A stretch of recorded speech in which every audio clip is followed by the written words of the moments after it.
Now, to be clear, I'm not trying to say anything about who I am, what any of this means. I'm just trying to tell you what was said to me.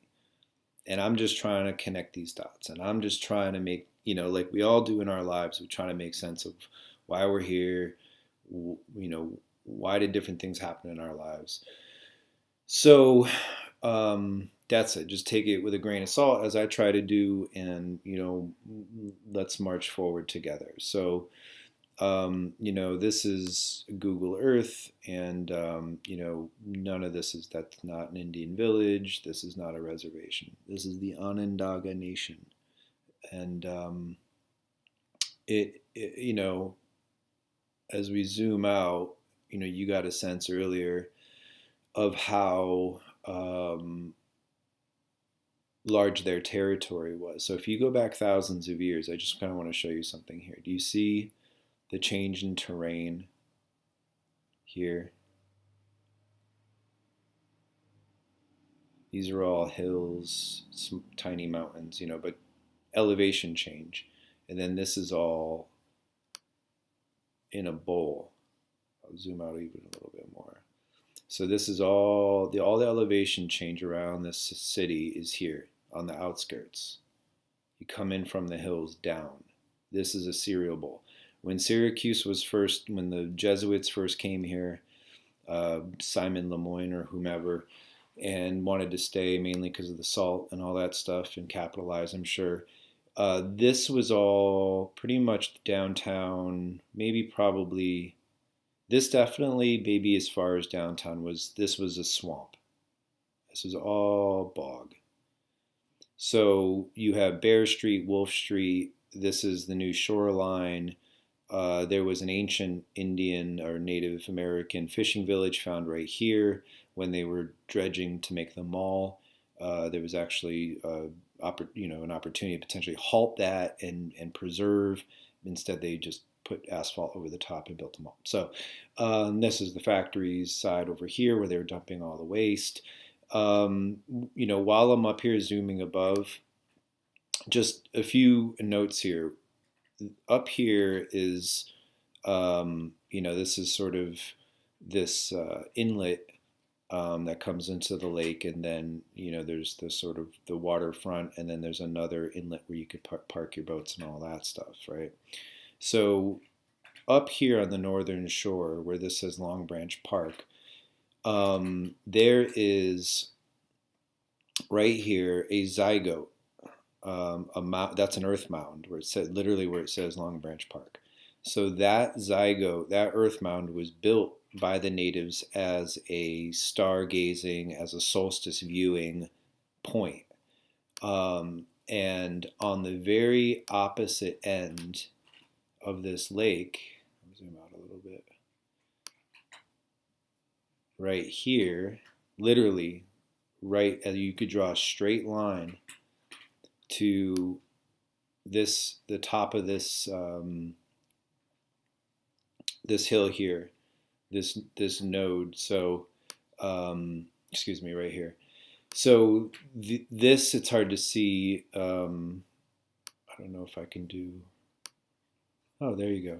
So this is another earth mound here. This is a sort of a seed-shaped elevation, and zooming out again, where my cursor is, right here is where we just were, and right here is that observation point. So you could draw a straight line.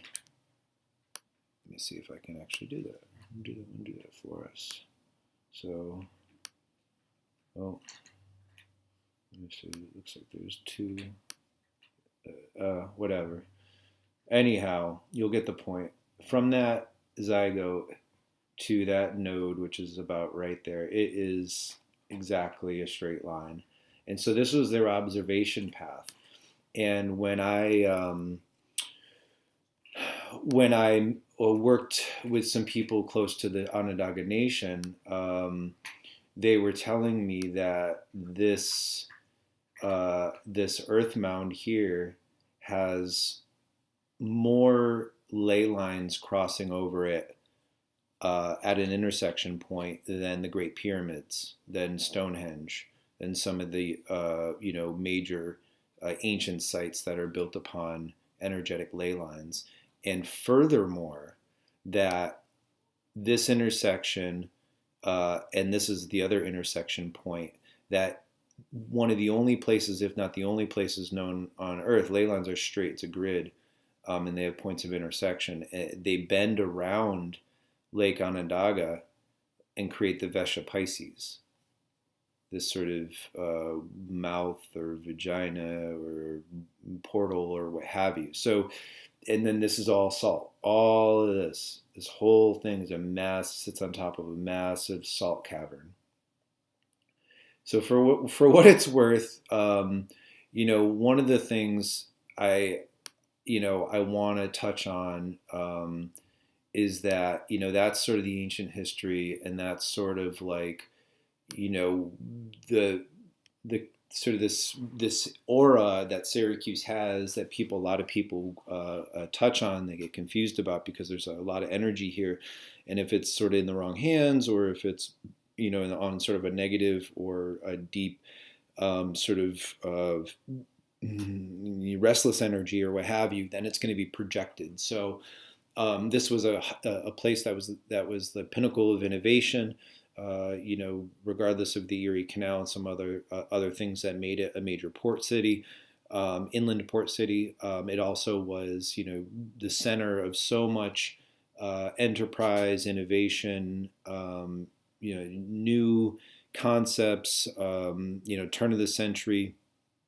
When you look to Syracuse, I could rattle off so many different things that were designed and developed here, innovated here, conceived of here, engineered here, built here, that were at their time ahead of the curve. There was something that was lending itself to this being like a major center of sort of design and engineering innovation. And so anyhow, Syracuse today is rapidly going through a lot of change, and I again, just as a little bit of a backdrop, landed here in '91, left in 2006, came back in 2017, and have been back for 2 years. So those are collectively 16, 17 years I've lived here, but it's been over a longer spans of time.